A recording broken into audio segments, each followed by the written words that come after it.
ನಮಸ್ಕಾರ ಎಲ್ರಿಗೂ. ನಾನು ಹವಾ ಮಲ್ಲಿನಾಥ್ ಮಹಾರಾಜ್ ಅಪ್ಪಾಜಿಯವರ ಜೊತೆ ದಿಗ್ಗಾಂವ್ಗೆ ಗುರುಪೂರ್ಣಿಮಾ ಅಂಗವಾಗಿ ಅವರ ಜೊತೆ ಕಾರ್ನಲ್ಲಿ ಹೋಗಬೇಕಾಗಿರುವ ಸಮಯದಲ್ಲಿ ನನ್ನ ಕಣ್ಣೆದುರೇ ಆಗಿರುವಂಥ ಒಂದು ಅದ್ಭುತವಾದಂಥ ಪವಾಡನೆ ಅಂತ ಹೇಳಬೇಕಾಗ್ತದೆ.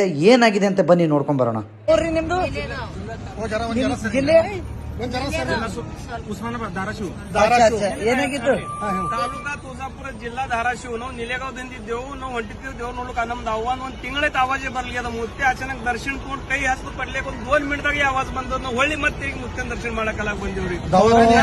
ದೇವ್ರ ಪಾವಾಜ್ದಂಗ ಮುತ್ತೆ ಪಾವಾಜ್ರಿ. ಈಗಿನ ಒಂದೇ ಮಿನಿಟ್ ಆಯ್ತು ಕೈ ಹಸ್ತು ಪಡ್ಲಿಕ್ಕೆ ಮಾತು ಪಡ್ಲಿಕ್ಕೆ ಆವಾಜ್ ಬಂದದ್ರಿ. ನಿನ್ನೆ ಒಯ್ದು 10,000 ರೂಪಾಯಿ ದವಾಖಾನೆ ಹಾಕಿದ್ರಿ. ನಾ ಬಂದಿಲ್ರಿ ಆವಾಜ್. ಈಗ ಅಪ್ಪರ ದರ್ಶನಿಗೆ ಹಿಂದೆ ಕೊಟ್ಟಿರಲ್ಲ.